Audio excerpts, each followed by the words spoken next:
Hey, this is Rick and welcome back to a simple tip review on these grow bags. You can pick them up from eBay or Amazon. I'll put the links in the description after the video on YouTube.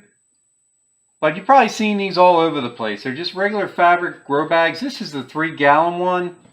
And I just wanted to show people because it just got here from China. I only ordered a couple of them just to see how they work. I do some indoor gardening projects during the winter time, like vegetables and some other sorted little plants and stuff for my wife and I. And this is the 3-gallon. Stitching on it, not the greatest. I mean, it looks like maybe a little kid did it, but it's not too bad. It does have stitched in handles here, and they are double stitched, so you can pick it up like that. There's the bottom of it. It is round, so you're not just taking one of the fabric grocery bags that a lot of people are doing. I mean, for $1, I think these were $1 a piece. I believe they were $1 a piece. And like I said, I just ordered 2 of them just to see how they worked out. And I can give some information to other people because there wasn't any information for me just looking at a picture. So they're going to measure about 8.5 inch on the round. We can really check the bottom. It's measuring 8.5 round all the way around. It'll be up in the air about, when you fill it up, it's about 7 3/4, well actually 7 inches to where the stitching is. That's the 3-gallon. And this one's the 5-gallon. A lot of the old time growers say to get a big 5-gallon one and put several of your smaller plants in there. And if they start to die off or whatever, you can pull them out and you'll still have good success for the ones that you're going to grow inside. This is going to measure up about almost 10 inches on the round.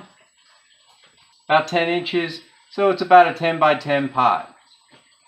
I'm going to go ahead and we'll fill this up and we'll really take a look at it. Now bear with me, my phone's just leaning on something right now. I don't have a tripod set up. I just got these in, I wanted to show them real quick. So if you're familiar with my channel, I make my own soil, dirt.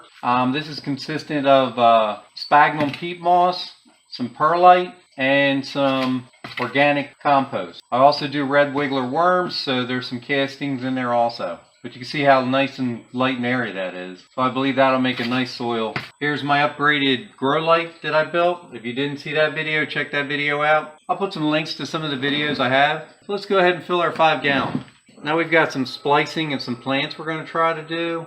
I don't know if it's going to work or not. I've cut some cuttings and I'm going to root them in here and see how it works out. But because of my forgetfulness these days, I decided to try to go with a grow bag with a water tray underneath to keep them moist. Because if I forget to water them, they're going to burn up and wither up and die on me. And you know, when you're doing cuttings, they're fragile as it is. So look, you see that. That's really nice. So hopefully you can see all this and it's in the frame. So it does have handles. You can just pick it up, tamp it down, and that's giving us a nice big pot there. So I had mixed up quite a bit of this soil here, and I'm not even coming up to right about here now. So it's taken a good portion of my bucket there that I had filled up. So these are going to hold a lot of soil, and look how nice and light and airy that is. We'll continue filling this up. I filled up my bucket with some more. So I've sped this up so you don't have to sit here watching me shovel a bunch of dirt on here. All right, so there it is. Now I've only filled it up to here, which is leaving about maybe 2 inches of soil not in there. I want to do that just to get this established, and then as the plants grow, maybe I'll build it up a little bit more. Especially working with cuttings, they may fall over. So I mean, for $1, I had to wait 3 weeks for them to come in just to check them out. We're going to the fall now, so I ordered them earlier, but that's standing up nice. I mean, it's not going to fall over. It's sitting there nice and flat. So it serves its purpose. Now they say it'll hold up for years. I don't know whether it will or not. We'll run it through this season and maybe I'll report next summer to let you know whether it held up or not. All right, so there's the 5-gallon. Nice and solid, not real heavy, which is nice for somebody that can't lift a lot of stuff. That's not heavy at all, maybe 5 pounds, if that. So I've got about like almost 9 inches of dirt in there. I left a little bit on the rim on the top while I'm watering. And it did puff out to 11 inches that way, 10.5 that way. So it's pretty round. I mean, you can shape it out however you want. Nice to have those handles, like I said, for $1. Come on. And here's the 3-gallon. Went ahead and filled that up. You can see. It's nice and rigid also. I could probably put a little more dirt in there. It's measuring at least 8.5 by about 8.5. So it's staying true to form also. And I've got about 6.5 inches of dirt in this one.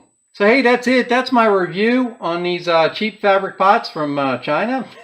I think they'll work out for you. I'm going to give a recommendation that you can go ahead and try them. I mean, for $1, what can you lose depending on how many you want to put in your area? I don't have a large area. I'm just experimenting. So I'm going to go with just what you see here. Hey, thanks for watching. Please give me a thumbs up. Please subscribe. That subscribe button should be down there in the corner. Go ahead and click that. You'll get all the videos I have. I do a lot of DIY stuff, but I have aquariums and pets, cats, and I do product reviews and all kinds of stuff. So you never know what I'm going to throw up there. Take care.